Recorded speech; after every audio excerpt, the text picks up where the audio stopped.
Good morning. It's good to have you join us on Nigeria Now, showing on your digital first Pan-African News Network 2S television. And you know it's a program where we'll bring you top stories, of course, front pages of the national dailies each day. My name is Merciful Ajilimon. Joining me in the studio to analyze some stories is Felix Adetobo. You're welcome to the show. Yeah, good How morning. are you doing, sir? Fine. Good morning. Yeah. Let's begin with the Daily Trust newspaper. The banner headline here says, Bandits stranded, make peace with communities. That story can be found on page 5 of the Daily Trust newspaper. We have 4 riders. The first, order ceasefire, allow harvest. The second, dry season makes them vulnerable. The third, many killed in NAF airstrikes in Zamfara, Kaduna. And fresh emissary visits warlord Tuji. I can get that on page 5. What's your reaction to this news?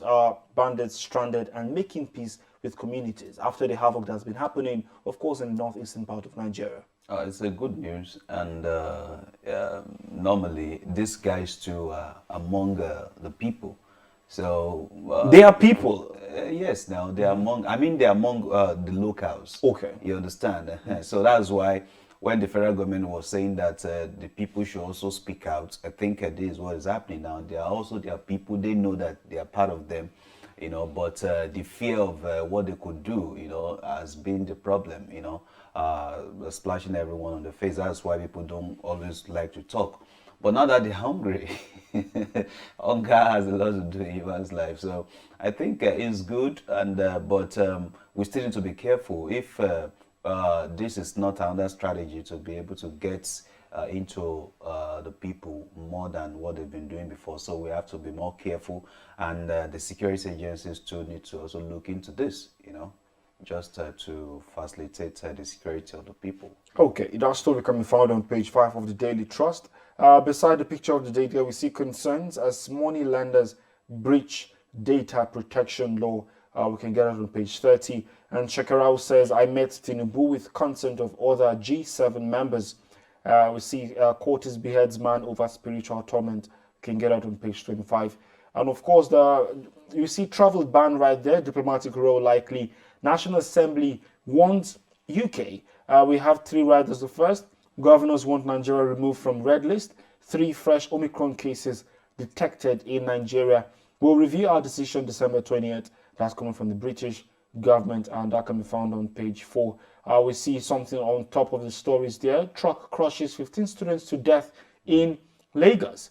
And then still on COVID-19, federal government says 109 million Nigerians will be in poverty by 2022. These stories are really scary. How we see statistics will just come out on news, and we see the number of people.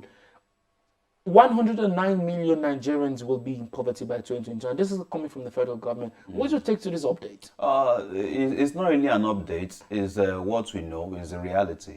They are projecting 109 million. We're supposed to be projecting the successes we are going to be seeing in the next few coming years. But we are projecting poverty. It shows that these people are not really doing what is needful to, curb poverty.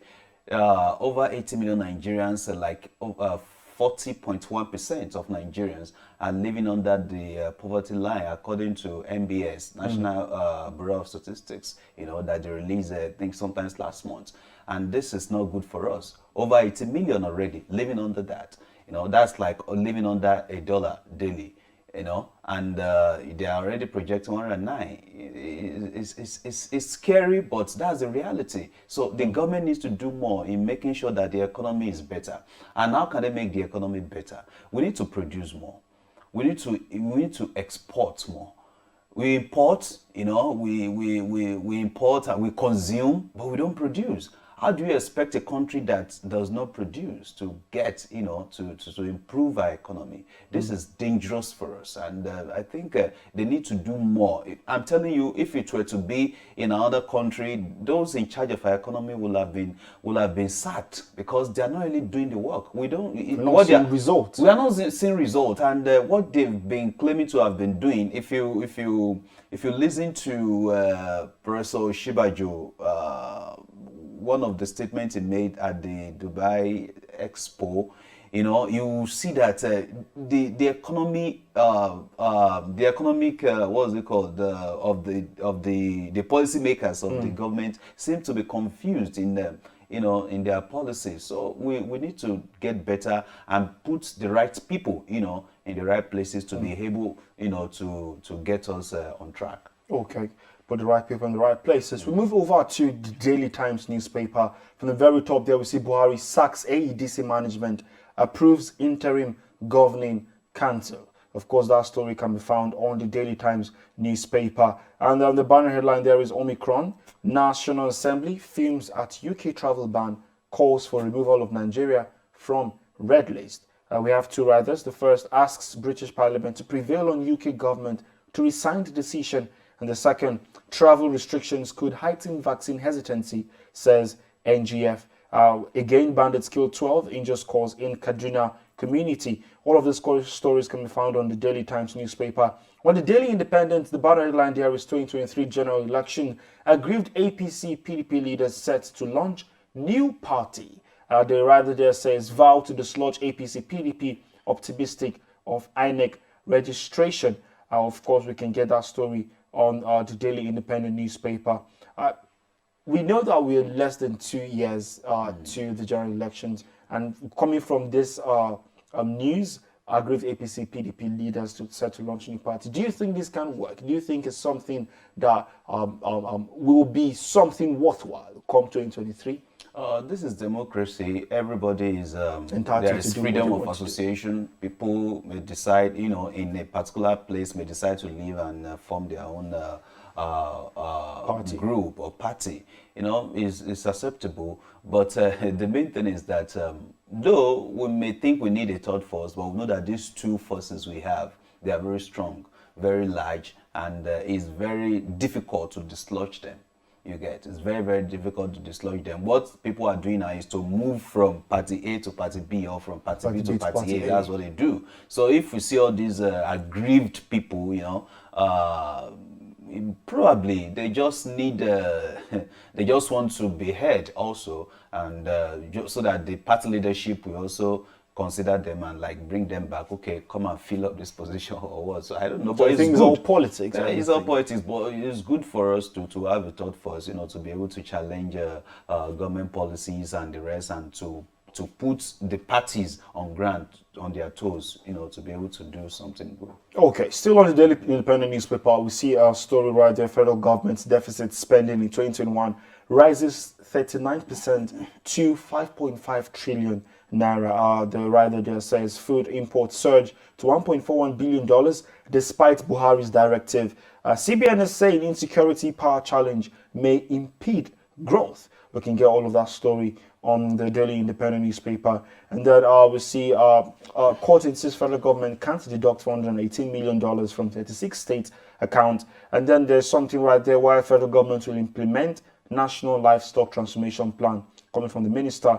That can be found on page 29 of the Daily Independent newspaper. We move over to the News Direct. The banner headline there says federal government needs $410 billion investment for energy transition.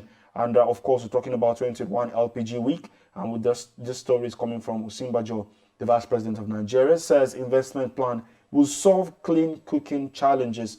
And then, of course, we're seeing some update that we've read before now, talking about the Omicron variant and COVID-19 Intervention Fund, ICPC investigate Uniport Teaching Hospital. Others, those stories can be found on page 2 and page 4 of the Nigerian News Direct. We see automation, next stage of service delivery in public sector, coming from Dambata. And then we see on the Blueprint newspaper right here talking about Kanu APC crisis. We await Tinubu's next line of action, coming from Shekarau. Says, I bear no grudges against Ganduje. Suit seeking the solution of Buni-led committee commences December 17th. We can get that on page 6. And then our $60 million oil well dispute. Hurricane slams $10 billion suit on Senate. That can be found on page 5. The writer says, Red Chamber issues warrant of arrest.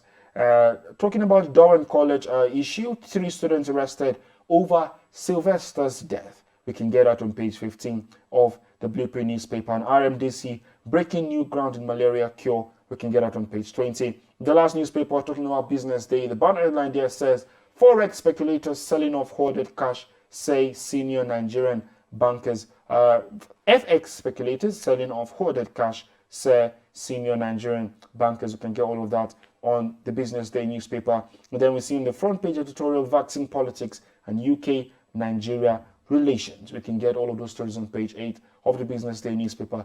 Do not forget to stay updated on our website. That is www.stostvnetwork.com.